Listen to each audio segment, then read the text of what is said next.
Hey, it's Glenn Tobias from The Return of Man. Today we're going to talk about why leadership matters. And remember that definition about leadership, that it's influence. But why does leadership matter? Nature abhors a vacuum. So if you will notice, nature is constantly trying to equalize everything.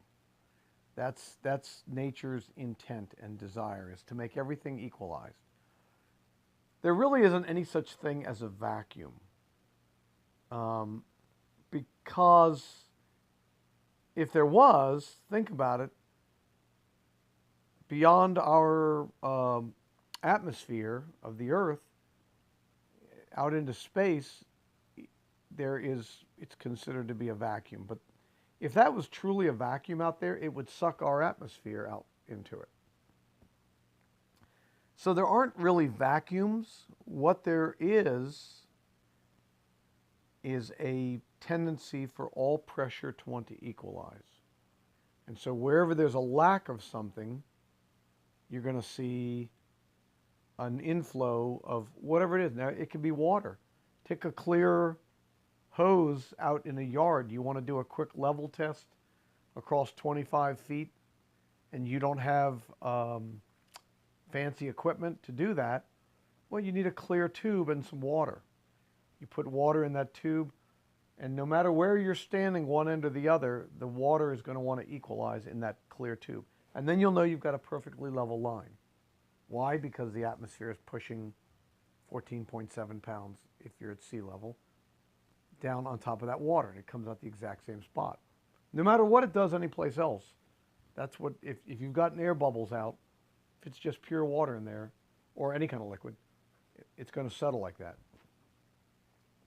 This matters because influence and leadership are, while they're not forces we can touch, they very much respond to these same forces of physics, or they respond in a similar fashion, I should say. You can look at any organization, and I mean, you could be talking about a family home, you can be talking about a church or a synagogue, any kind of nonprofit organization, a business, a government, military, a group of kids. Somebody will take leadership. Always. There's always somebody who's going to lead that group of people. If there is somebody who is supposed to lead that group of people and they do not, they create what we call a leadership vacuum. Now, there are kind of three ways for leaders to evaluate themselves, or others to evaluate that leader. And again, this can apply in a home, a school, it doesn't matter. Any organization of people, you'll find if the person who is supposed to be leading cannot exert enough influential pressure, if they cannot influence the group, or if they abdicate their responsibility to do so, if they know they're supposed to and they don't, what they leave is a vacuum. Now, vacuums just don't like staying vacuums, or a pressure, an atmospheric depression, if you want to call it, because we know there aren't vacuums, right? But let's just use the term for the moment. They leave a vacuum there, and it can be forces that aren't even part of that organization, forces that are outside of the organization. It can be someone within. But somebody, whether they do it well or not, somebody will eventually rise to the top. Now, sometimes it happens intentionally. A person will see a leadership vacuum and they'll think, this is my chance to step in. Sometimes they do it intentionally with good motives, trying to salvage an organization. But whatever the case, it will happen. Now, what you will see, you can watch an organization and you can tell, just looking at that organization, you can tell what's going on with the leadership. Because a transformational leader, a strong leader, a leader who's taking their job responsibly, that leader is able to influence the organization from within, and their influence pressure is greater than the external forces that want to have an impact on that organization. And that leader will be able to drive change in the direction that is in the best interest of that organization. That's a transformational leader. That's a sustainable situation. The next example is a leader who can only maintain. There are pressures outside. They can kind of maintain the status quo. They're able to keep things moving. Typically, and as we said in the other last video where we're taking a little break from the acrostic, as we said there, managers are not second-class citizens compared to leaders. They're just a different type of skill set. But typically, this is what a quality manager will do. They can exert enough force to keep an organization on track.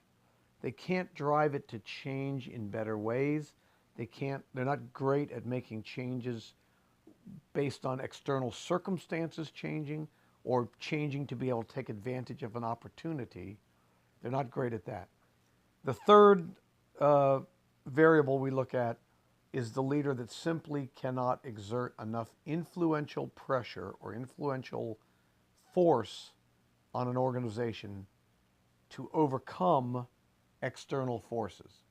Now, those external forces could be somebody, we can call it someone within that organization, but they have a different agenda. They have either their own personal agenda or for some other reason they think some external thing they've learned or have seen, they want to bring it into the organization. A leader that needs to improve their leadership skills does not have the influential pressure. And so, if I push my two hands together with equal force, this would be called an isometric exercise, right? I'm working my pectorals a little bit with an isometric exercise. Iso meaning we're just static. We're not moving anywhere.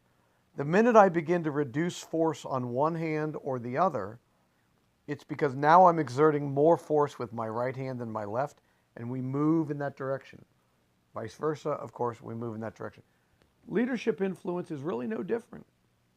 It's the ability of a father, a mother, an older brother, a captain of a police force, a school teacher, a school principal, a pastor of a church, the rabbi at a synagogue, any other religious organization, leaders, the CEO of a corporation, a captain in the military, whatever the case, it's always the same. The influential pressure that you exert, and by the way, this doesn't come from you being assertive or being a jerk. That's not what influences people. What influences people is the quality of the characteristics you display. Now, we're not talking about inbred traits. We're not talking about a person's individual nature. We're talking about characteristics that person displays. So those characteristics can influence or they can lack in influence with others. And that is why leadership is so important. If you care about your home, if you care about your community, if you care about the local school system, the civil government, if you care about whatever organization that you might work in or work for or own, whatever the case, if you care about that organization going in a direction you want, then leadership, which is influence, is important. It matters. Okay, I want you to do me a favor. I want you to go down and click the subscribe button.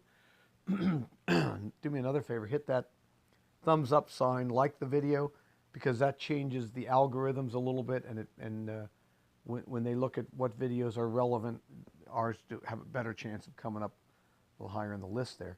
So do those two things, and of course, go down and comment. Make whatever comments you'd like to make. Give me some feedback. So I hope this is helpful. We're going to get back into our leadership acrostic.